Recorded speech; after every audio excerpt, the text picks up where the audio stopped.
आप लोग अवगत हैं कि 30 तारीख को एक गंभीर घटना घटी थी और जो दुर्भाग्यपूर्ण था कि इस तरह घटना नहीं होनी चाहिए थी। इस घटना में जो तारतर गांव है उसके समीप में दो पक्षों जो वहाँ प्रत्याशी थे वो उन दोनों के काफिला आ रहा था और उन दोनों के बीच पक्षों में झड़प हुई और झड़प में पथराव हुआ, लोग घायल हुए और उसके बाद एक शव बरामद हुआ। उसमें जो दुलार चंद यादव हैं जो 75 वर्ष के रहने वाले हैं, उसी गांव के पास के रहने वाले हैं, उनका पूर्व में भी इतिहास रहा है, उनका शव बरामद किया गया। उसके बाद वहाँ पे दोनों पक्षों के द्वारा कांड दर्ज कराया गया। कांड दर्ज होने के बाद अनुसंधान प्रारंभ किया गया। पुलिस घटना की सूचना मिलते ही तुरंत पहुंची थी वहाँ पे और वहाँ से साक्ष्य भी इकट्ठे किए गए। घटनास्थल से कई जगह के फुटेज भी प्राप्त हुए जिससे क्या घटना हुई है उसके बारे में कई जानकारियाँ मिली। लोगों के गवाह भी सामने आए और उनकी गवाही भी ली गई। साथ ही कल मृतक का पोस्टमार्टम कराया गया, उससे भी हम लोगों को अहम सुराग मिले। जो अभी तक के अनुसंधान में आया उसमें उससे प्रतीत हुआ कि ये जो घटना हुई है ये आदर्श संहिता का उल्लंघन भी हुआ है। इसमें ये एक गंभीर मामला भी था। हम लोग इलेक्शन कमीशन के द्वारा निर्देशित भी किया गया था कि शांतिपूर्ण ढंग से इलेक्शन होना चाहिए और इसमें जब अनुसंधान किया गया तो पाया गया कि जो प्रत्याशी हैं वो वहाँ पे मौजूद थे, उनके सामने में घटनाएं हुई हैं और जो कांड के मुख्य अभियुक्त भी हैं अनंत सिंह, उनकी आज गिरफ्तारी बेड़ना गांव से किया गया है। इसमें हम लोग को जो जानकारी प्राप्त हुई थी, इनके दो सहयोगी भी इनके साथ में थे जो उस घटना स्थल पर भी थे और उनकी भी गिरफ्तारी की गई है। ये दो व्यक्ति हैं मणिकांत ठाकुर जो नदवा गांव के रहने वाले हैं और दूसरा रंजीत राम जो लदमा गांव के रहने वाले हैं। इस पूरे मामले में 3 लोगों की गिरफ्तारी हुई है। जो प्रत्याशी हैं अनंत सिंह, उनकी गिरफ्तारी हुई है। दूसरा मणिकांत ठाकुर जो नदवा गांव के रहने वाले हैं, बाढ़ थाना अंतर्गत। दूसरे रंजीत राम जो लदमा गांव के रहने वाले हैं, ये लोग भी उस घटना स्थल पर थे मौजूद। इन तीनों की गिरफ्तारी की गई है। इन तीनों को आगे मजिस्ट्रेट के सामने प्रस्तुत कराया जाएगा और आगे विधि सम्मत कार्रवाई की जाएगी। किस आरोप में बात जानना चाहते हैं कि पोस्टमार्टम रिपोर्ट में गोली लगने की बात हुई थी, कौन सा आर्म यूज किया गया? आप लोगों को ये पता लगा गोली चली है तो कौन से बंदूक से चली है? इसमें जो पोस्टमार्टम रिपोर्ट आया है उस रिपोर्ट में दिया गया है कि उनके जो मृत्यु का कारण बताया गया है उसमें बताया गया है कि जो शॉक लगा है उनको हार्ड और ब्लंट सब्सटेंस के साथ, जो उनके हृदय और फेफड़ों में जो चोट आई है। इसके अतिरिक्त उनके पाँव में गोली का भी आया है, जिनको गोली मारी गई है। इस दोनों चीज़ों से स्पष्ट होता है कि ये हत्या का मामला है और चूंकि घटनास्थल पर कई लोग मौजूद थे, वहाँ के लोगों के बयान वगैरह से ये स्पष्ट हो रहा है, तो इस कारण इसमें गिरफ्तारी। गोली बरामद हुई? नहीं, इसमें गोली बरामद नहीं हुई है क्योंकि इसमें जो मृतक के पोस्टमार्टम में बचा कि एंट्री वुंड भी था और एग्जिट वुंड भी। इस मामले में अभी तक 3 गिरफ्तारियां हुई हैं। इसमें अन्य लोग भी हैं जिनकी गिरफ्तारियों के लिए रेड छापामारी चल रही है, जल्द ही उनको भी गिरफ्तार किया जाएगा। इसमें अनुसंधान जो CID के द्वारा भी शुरू किया गया है, CID की एक टीम भी बनाई गई है जो इस पूरे मामले पे अनुसंधान साथ में करती रहेगी और हम लोगों को सहयोग भी देगी। जो अग्रतर अनुसंधान में आएगा उससे भी आप लोग को अवगत कराया जाएगा। जो आप लोग द्वारा प्रश्न किया गया था कि दूसरे पक्ष पे क्या कार्रवाई हुई, तो आप लोगों को अवगत करा दें कि इसमें इस पूरे घटनाक्रम में कई चीज़ें हुई हैं। पहला कि जो आपस में जो दोनों पक्षों के बीच में मारपीट की घटना हुई थी, पत्थरबाजी हुई थी, उसका कांड दर्ज कराया गया है। पुलिस को जब जानकारी मिली थी कि इस तरह की चीज़ें हो रही हैं, उसका भी केस दर्ज कराया गया। इसके अतिरिक्त जो गाड़ियों का काफिला था उस आदर्श आचार संहिता का उल्लंघन था, उसका भी कांड दर्ज कराया गया है। कल जब पोस्टमार्टम के लिए ले जाया जा रहा था तो वहाँ पे भी कुछ शरारती तत्वों के द्वारा पुलिस के साथ भिड़ंत हुई थी, उसका भी कांड दर्ज कराया गया है। इन सभी कांडों में कल रात में कई जगहों पर रेड छापामारी करके कई लोगों को गिरफ्तार किया गया। इसमें दोनों पक्ष के लोग शामिल हैं। इसमें जो पुलिस के साथ हाथापाई हुई या तोड़फोड़ हुई या आपस में मारपीट हुआ, उन मामलों में गिरफ्तारियां हुई थी। ये हत्या के मामले में आज ये गिरफ्तारी 3 हुई है। सरेंडर किया है सर, ये गिरफ्तारी हुई, कहाँ से गिरफ्तारी? जैसे मैंने स्पष्ट कहा है कि ये 3 गिरफ्तारी हुई है, इससे स्पष्ट है कि सरेंडर नहीं है, गिरफ्तारी है। और ये बेड़ना गांव जो बाढ़ के अंतर्गत आता है, वहां से गिरफ्तारी की गई। इसमें इस कांड के इन्वेस्टिगेशन के लिए कस्टोडियल इंटरोगेशन आवश्यक प्रतीत होता है, इसीलिए इनकी गिरफ्तारी की गई है। यहाँ पे क्योंकि जो विधिवत प्रोसेस है उसमें इनको कोर्ट से प्रस्तुत किया जाएगा और वहाँ से हम लोग को रिमांड के लिए प्रे करेंगे। क्योंकि अभी इलेक्शन का भी समय हम लोग करना है तो अभी इमीडिएटली हम लोग शायद ना कर पाए, लेकिन कुछ दिनों के बाद में फिर हम लोग इसमें कस्टोडियल इंट्रोगेशन के लिए रिमांड लेंगे। सर पता चला गाड़ी किसने चढ़ाया इनके गोली ऊपर? किसने चलाई? गाड़ी चला कौन रहा था सर? हाँ, गोली और गोली गाड़ी किसने चलाई? ऐसे अभी कई प्रश्न हैं कि गोली कौन चलाया, हथियार कहाँ से आए और कौन सी गाड़ी थी। इन सभी के लिए जो अभी तक जो 3 गिरफ्तारी हुई है, इसके अलावा जो और लोग जो घटनाक्रम में शामिल थे उन लोगों की गिरफ्तारी आवश्यक है और उनसे जब पूछताछ की जाएगी तो ये सारी चीज़ें सामने आएंगी और हम लोग वो सब चीज़ें भी रिकवर करेंगे। पूरे मामले में कोर्ट में पेशी होगी, क्या होगा? भाई जब भी गिरफ्तारी होती है तो उनको कोर्ट में प्रस्तुत किया जाता है। कोर्ट के सामने पुलिस अपना पक्ष रखती है और बताती है कि क्यों उनकी गिरफ्तारी आवश्यक है और इसमें जो कोर्ट के द्वारा फिर इनको जुडिशियल कस्टडी के लिए सर एक सवाल है सर, एक सवाल किस तरह का सर, तीनों जो गिरफ्तार हुए हैं एक सवाल जुडिशियल कस्टडी में चले गए हैं कि अभी आपके पास है?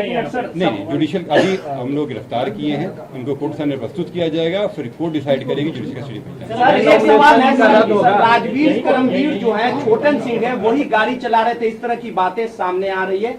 हथियार बरामद हुआ है कि नहीं? जब आप लोग कारगिल मार्केट में गए, छापेमारी किए तो पूरा सर्च हुआ, और करमवीर राजवीर की क्या भूमिका है छोटन सिंह की इस पूरे मामले में?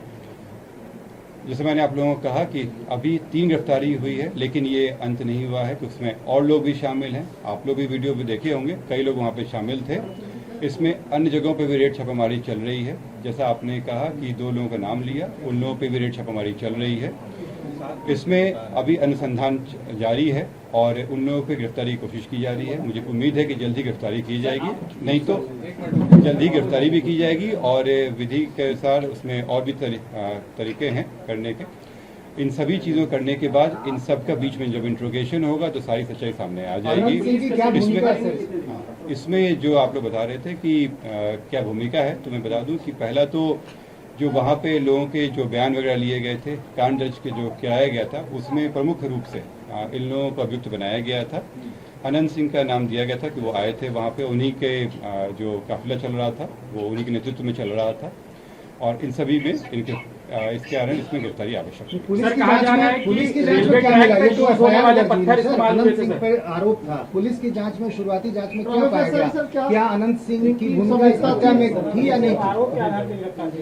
नहीं, इसमें वैसे मैंने कहा कि केवल आरोप नहीं, आरोप जो है वो केवल एफआईआर का पार्ट है। इसके अलावा वहाँ वीडियो फुटेज भी मिला वहाँ पे, इसके अलावा अन्य घटनाएं भी हुई और इसके अलावा लोगों के बयान वगैरह भी लिए गए। पोस्टमार्टम रिपोर्ट से भी काफ़ी चीज़ें स्पष्ट हुई हैं। इन सभी चीज़ों के आधार पर किया गया। सर आप कितने दिन की पुलिस कस्टडी मांगेंगे अभी या फिर पहले जुडिशियल कस्टडी में जाने देंगे? जैसे मैंने कहा कि चूंकि कल आप लोग अवगत हैं कि कई सारे कार्यक्रम भी हैं और इलेक्शन भी चल रहा है, इसके बीच में हम लोग कोशिश करेंगे कि जल्द से जल्द हम लोग डिमांड लेकर इस पर आगे कार्रवाई कर सकें। अभी जो आज पुलिस के आज भेजा जाएगा सर जुडिशियल कस्टडी में? जुडिशियल कस्टडी के लिए हम लोग कार्य करेंगे और जुडिशियल कस्टडी हो जाएगा तो पुलिस रिमांड के लिए जो इनका संबंधित कोर्ट होगा वहाँ कराया जाएगा। 44 घंटे का समय लगाना इसका मैं प्रश्न का उत्तर देता हूँ, क्योंकि आप लोग देख रहे थे कि कंप्लीट तो होने दो। आप लोग अवगत थे कि वहाँ पे ये घटना होने के बाद वहाँ पे इन्वायरमेंट जो था वो थोड़ा टेंस हो गया था और ये आवश्यक था कि जो इस तरह की घटनाएं हुई थी वो और नहीं फैले, लोगों के बीच में जो वहाँ टेंशन था उसको डिफ्यूज किया जा सके। इसके लिए आवश्यक था कि जो लोग शरारती तत्व थे उन पर पहले कार्रवाई की जाए। इसीलिए कल रात में सभी जगहों पर रेड छापेमारी करके कई लोगों को गिरफ्तार किया गया और तब तक में जो अनुसंधान था वो भी आगे बढ़ा और अनुसंधान के क्रम में गिरफ्तारी की आवश्यकता प्रतीत हुई। इसीलिए ये इसलिए कोशिश किया गया है पूरा इसलिए किया गया ताकि इस चीज़ों में और जो वहाँ पे हिंसा घटना हुई थी उसमें आपस में भिड़त फिर से नहीं हो जाए, वहाँ शांति फिर से कायम हो जाए। जो विधि व्यवस्था है वो अभी पूरी तरह से सही ढंग से चल रही है। कई जगहों पे जो रेड छापामारी हुई है उसका एक अच्छा इफेक्ट पड़ा है और मुझे पूरी उम्मीद है कि इन सभी कार्रवाई के बाद जो वहाँ पे जो कार्रवाई प्रशासन और पुलिस की कार्रवाई हुई है वहाँ पे चुनाव बहुत ही शांतिपूर्ण ढंग से और विधि व्यवस्था के अंतर्गत जो दूसरे कैंडिडेट हैं क्या उनके ऊपर भी कार्रवाई होगी और जो पुलिस का एफआईआर दर्ज किया गया है उसमें किन किन को आरोपी बनाया गया है? पहला प्रश्न जो था कि इसमें कोई सीजर हुआ है कि नहीं, तो इस घटना में अभी तक कोई सीजर नहीं है।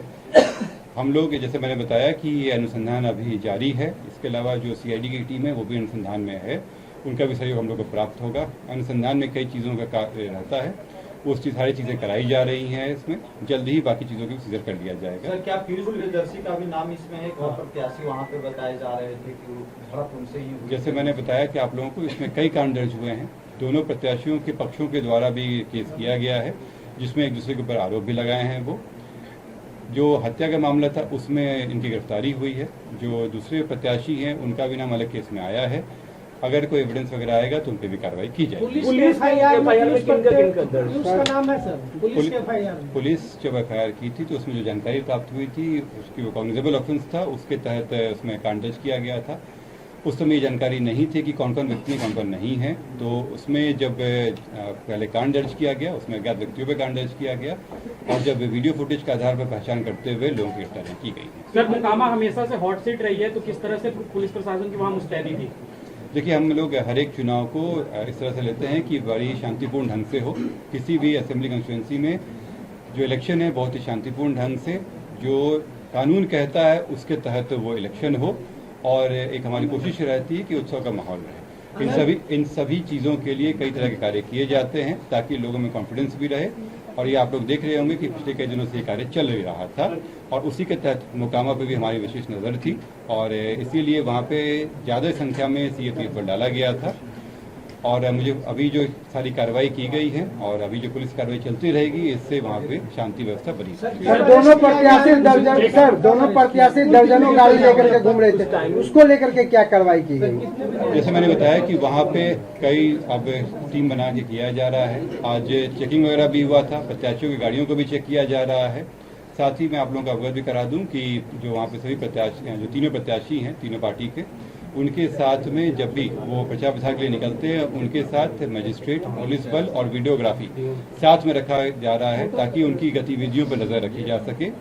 ये वो क्या एक्टिविटी कर रहे हैं और संवेदनशीलता को देखते हुए जो तीनों पार्टी के प्रत्याशी हैं उन तीनों के साथ रखा गया है। जो जब भी वो प्रचार के लिए निकलते हैं उनके साथ में वो ये टीम रहेगी। ये कार्य हम लोग अन्य असेंबली कंस्टिट्यूंसी में भी करेंगे। जैसे मैंने आप लोगों को कहा कि वहाँ पे कई तरह के वीडियो फुटेज मिले हैं और जो शुरुआती बयान आए थे और जो वीडियो फुटेज आए थे उसमें भी जो सामंजन है वो नहीं हो पा रहा था जो लोगों के बयान थे। वो वीडियो फुटेज को जो हम लोग प्रोसेस किए हैं उसके बेसिस पे कई जानकारी हम लोग को प्राप्त हुई। इसलिए मैंने कहा कि जो FIR के अलावा जो इन्वेस्टिगेशन आया है उसके तहत कार्रवाई की गई है। जो आप कह रहे हैं वीडियो फुटेज के बारे में, मैं बात पूरी कर लूँ। जो इन्वेस्टिगेशन में आया है उसके तहत कार्रवाई की गई है, पर वो हमारे इन्वेस्टिगेशन का पार्ट रहेगा जो वीडियो फुटेज आया है। इस जो हत्या मामले में 3 गिरफ्तारी है।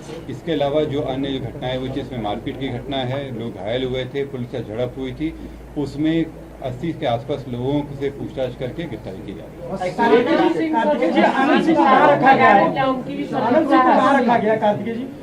है। ये बताना भी उचित नहीं होगा। उन लोगों को उनको समय कोर्ट में प्रस्तुत किया जाएगा और कोर्ट के आदेश का लगता कार्रवाई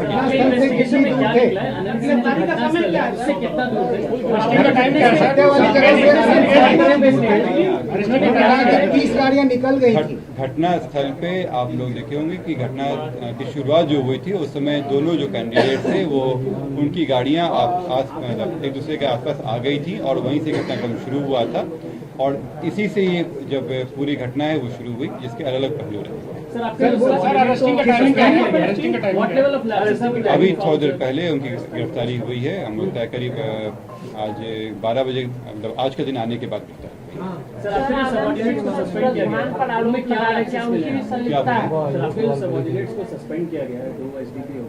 किस लेवल के लैप्सेस रिकॉर्ड किए गए? देखिए, इसमें आदर्श आचार संहिता बनाए रखना हम सभी की जिम्मेवारी है। वहाँ पे पुलिस प्रशासन इसमें लगी हुई भी है। वहाँ पे चूँकि जो घटनाक्रम हुआ था उससे वहाँ पे जो माहौल था वो थोड़ा बिगड़ा था और जो आदर्श आचार संहिता को बनाए रखना की जिम्मेवारी जो वहाँ पे थी रिटर्निंग ऑफिसर और जो पुलिस अधिकारी उन लोगों के ऊपर थी। जो जब इलेक्शन की शुरुआत हुई थी तो मेरे और DM सर के द्वारा वहाँ जाकर जो MCC आदर्श आचार संहिता है उसके बारे में लोगों को जानकारियाँ भी दी गई थी, पुलिस पदाधिकारी और प्रशासनिक पदाधिकारियों को। और जो वहाँ के नोडल ऑफिसर हैं वो SDO और वहाँ के SDPO हैं। क्योंकि ये घटना होने के बाद जो आदर्श आचार संहिता थी वो उसका अनुपालन सही ढंग से नहीं हो पाया, इसी कारण से उन पर कार्रवाई की। सर विवाद की वजह क्या थी? गाड़ियां आमने सामने आ गई थी, कम चौड़ी जगह थी, आगे जाना चाह रहे थे, हुआ क्या था? मामला था क्या? इसमें से मैंने बताया कि इसके कई सारे पहलू हैं और इन सभी पहलुओं पर भी जांच बाकी है। जो अभी प्रथम दृष्टया आया था, शुरुआत इसी बात पे हुई थी कि दोनों आमने सामने आ गए थे और वहां से दोनों के पक्षों के द्वारा एक दूसरे के ऊपर आरोप प्रत्यारोप लगाए गए थे, इससे शुरुआत हुई थी। इसके जो अन्य पहलू हैं उस पर जांच जारी है। अनंत सिंह वहां से कितनी दूर चले गए थे? घटना जब हुई, हत्या जब हुई, क्या आगे चले गए? तो उन्होंने कहा 30 गाड़ी आगे निकल गई थी। देखिए, इसमें से मैंने पहले भी आप लोगों को बताया कि जो लोगों के बयान आए और जो वीडियो फुटेज आए उसमें सभी तरह से मेल नहीं हो रहा है। और ये होता भी है कि जब घटनाएं हो जाती हैं तो कई तरह की बातें होती हैं, लोगों के अपने अपने पहलू होते हैं, एक सत्य होता है और एक लोगों के अपने अपने विचार होते हैं। तो इन सभी को लेते हुए सत्य की तलाश की जाती है और वही अनुसंधान का विषय है हम लोगों का। केवल गवाही या उस पर आधार पर हम लोग नहीं चल सकते हैं। सभी चीज़ों को देखते हुए जो हमारा सूचना है, आसूचना है, जो हमारे वैज्ञानिक अनुसंधान के तंत्र हैं और इसके अलावा जो फुटेज वगैरह आया है, इन सभी को जोड़ते हुए जो बातें सामने आएंगी वो आपके सामने प्रस्तुत किया जा रहा है और आगे भी किया। जैसे कि मैं सो रहा हूँ तो पिताजी को जगाना है मुझे, तो वो डायरेक्ट उठाने के बजाय, और हिंसा की परंपरा मेरे यहाँ नहीं थी सौभाग्य से, तो वो क्या करते थे कि उस कमरे में आ जाएंगे या बाहर से गुजरेंगे और चौपाई बोलेंगे, प्रात काल उठ गए रघुनाथा मात पिता गुरु नावई माता। कभी कभी मैं गुस्से में उठ करके अरे पापा चरण स्पर्श किया और सो गया। मैंने कहा अब मत उठाना।